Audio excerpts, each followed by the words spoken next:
Welcome back to Flores and Friends. It is one of my honors to introduce to you a very legendary comic, Joey Medina. Joey,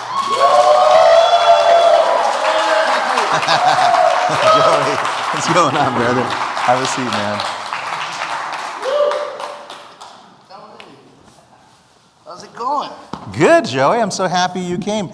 Last time I spoke to you, I called you and you were like, hey, Julio, I can't talk right now. And I said, hey, you okay? I'm lost in Texas. That's a big state to get lost in. Yes, I was lost in Texas, and I didn't want to get deported, so I was very nervous. I didn't want to be on the phone. Never know. Yeah, you never know, because they deport everybody. It doesn't matter that you were born here. Hey, I was born here. It doesn't matter. There you go. You get taken away. You know, your first earlier days, you used to be a boxer. Yes. That's kind of unique. Yes. I never tell people how many years. I go 100 pounds ago. I go by pounds. It was 100 pounds ago I was a boxer. I was actually the Arizona lightweight champion. I mean, the only way for me to make that weight again, I would have to have like a flesh-eating virus and be close to death before I could make that weight one more time. It's weird in boxing, man. You just move up 5 pounds and you've moved through like 3 classes. It's ridiculous. It's crazy. That kind of stuff. So, what motivated you to switch to comedy? Getting punched, I think, helped a lot. That pretty much, I'm like, I'm not going to do this one. No, I was always a comedian. I was always a class clown in school, you know. And my teacher said, "You're never going to make it in this world. You're never going to do anything just being a funny man." And so I wanted to prove her wrong. Yes. And so luckily, since then, I've been traveling the world actually doing stand-up. So it's really good. That's amazing, man. I've always loved you. When Jimmy said he knew you, he said he could get you to come on, I was so excited. And then Jimmy got nervous. He's like, hey, but I'm the sidekick. That's right. Jimmy's a good man. You can't be funnier than me, Joey, okay? So, you're Puerto Rican. You grew up in the Bronx. Has this been kind of an influence on some of your comedy? Yeah, you know, growing up in New York City, Jimmy grew up in New York City as well. You know, it's a different mentality. It's a different pace. It's a different vibe. And, you know, growing up Puerto Rican just made me feel, oh, good, they really can't deport me. I'm legal. But other than that, you know, it's people expect me to be a good salsa dancer, and I'm just like, I'm not. I'm like, it's like going to a black guy going, you can play basketball, right? I'm like, really? You know? Well, they can. But the point is, I can't dance salsa, so. But you can eat salsa. I can eat salsa. I'm more like a Mexican now. You know what I mean? I've got a little bit of both. Wow. So you have any comic influences, heroes in the business? Well, in comedy, you know, I grew up back in the day when there was albums, you know, so I would listen to Richard Pryor, Eddie Murphy, I would listen to George Carlin, Fred Fox, you know, all the greats. And so those were big influences. But now, because of the internet, people watch comedy all over the world. They watch comedy on YouTube and other, you know, streaming networks. And there's thousands and thousands of comics, which is hard because they're taking some of my jobs. But you got to do what you got to do. Yeah. So obviously the election is coming up. You got to think of so many comedy angles based on just this election. It's almost like you wouldn't want it to end. Right. For comics, you know, comics tend to be a little more liberal.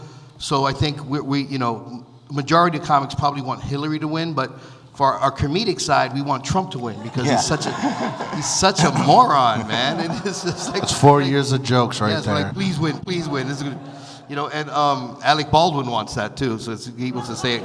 But it's but to be honest, more than scary, I mean, more than funny, it's actually scary. You know, it would be, imagine Kanye West being the president. That's what would be next. You know what I'm saying? It's just somebody who's so full of themselves, and we're like, oh man, this is bad. This is bad. You know, it's like, you know, when Trump says some things, people, I'm like, I'm shocked. Like the other day, he said that if he becomes president, that America will be the first country to put man in Mars. And at first I'm thinking, okay, that's a good thing. But then he said he's going to make the Martians pay for it. And I'm like, seriously? Is that, how are you going to do that? Martians don't even have money. That's what I'm talking about. Maybe he meant Mexicans. He's still going to make the Mexicans pay for that. Alien is an alien. That's right. There you go. We're good together, Joey. See, that's how we're doing. Set up punch. So you directed a movie back in 2002 to El Matador. Yes, I've directed a lot of things good since then. Yeah. That was my film school. It's if you look at it, like when I did it, it was like it was so proud of it. You know, it was. I felt like a parent having a kid, and you're so proud of that kid. Yeah. But then that kid grows up to be a moron. You get embarrassed, really. So I look at that film now, and I'm like, oh God, I don't want to show anybody that film. You know, it's just it looks very, very amateurish. But I learned a lot doing it. I've become a lot better filmmaker since then, and you know, I met some good people. In that film alone, don't watch it, anybody. But it's in Netflix. Everyone's gonna watch it it's now. Let's see, Fluffy, Gabriel Iglesias is in it, Yeah. Paul Rodriguez is in it, Emilio Rivera from Sons of Anarchy is in it, Felipe Esparza is in it, yeah. a bunch of funny comic Yeah. friends that are mine that are in it, and Emilio Rivera from Sons of Anarchy, he plays Alvarez, the tough Mexican gang leader. He's in drag in my movie, which I think he told me don't ever show that to anybody. So. You know, Jimmy and I were talking that this episode we thought was going to be our best ever. 6 months from now, we think that was complete crap. Oh yeah, of course. Yeah. We have to edit Joey out completely. Let's just totally cut him out. Yeah, we just moved the camera, and you're Yeah. just in the scene. So Yeah, that's all. I'm kidding, Jimmy. It's okay. I won't. He made won't a hurt my face at feelings. me right It now. won't hurt my feelings. Yes. So, what's coming up for you? What kind of things you got coming Right up? now, a whole bunch of stuff. I have a lot of things working on the production side. I just finished shooting my own single camera style sitcom. Yes. Pilot. Wow. And kind of like Louis Marin's show. Jim Jeffries has a show called Legit. Show like that, and it was matter of fact, Jimmy's in my pilot as well. He told me about that. And Yeah. it's really good. It's really, really good. You know, I showed a producer who's an executive producer on 2 sitcoms for Byron Allen. I showed him this, and he said, "What was your budget? About 200,000?" I'm like, 4,000. That's what it was. It's just, you know, when you're Latino and creative and poor, Yeah. you decide you know how to make, you know, a lot with a little. You know, you take any Latin mother, you give her a thing of top ramen, she'll make turkey dinner. She'll come somehow. I don't know what she'll do, but you can feed, you know, a football team with all the food they make with that. So it's kind of that. Yeah, you know what? Our budget for this show is $26. It was all from change that you put in there. I feel bad. They gave me 20 of it, so now I feel bad. It's close to their budget. I'm the one who out there begging the man on the street for the money.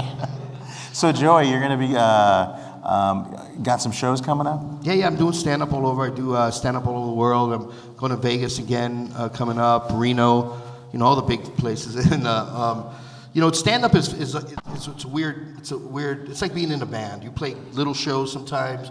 You play big shows. Sometimes you make a lot of money. Sometimes you make no money. But you still go do it because you're an artist and you like what you're doing and you enjoy your work. And you know, you get people, you get fans from all over the world. I was in a true story. I was in a Sizzlers not too long ago, because that's the kind of money I got. And I don't want to brag. So you didn't get the steak and shrimp, right? You didn't know steak. I don't want to show off. Salad Sorry. bar only, I and don't want to you feel shared bad. it with a friend. Wait, Yeah, I got you. Sizzler. Who's your agent? The agent I got is my insurance agent. So I was in Sizzlers, and true story, a Vietnamese. There was a bus with a bunch of Vietnamese that showed up, and I was the first American headliner to perform in Vietnam. Oh, okay. And one of the guys came up to me and recognized me, and he wanted my autograph from Vietnam. Wow. Which is crazy, you know. And I'm just surprised that he got there in time, because I think he was driving. So I don't know if. Sorry, okay. I want some like karate star to come hit me in the head.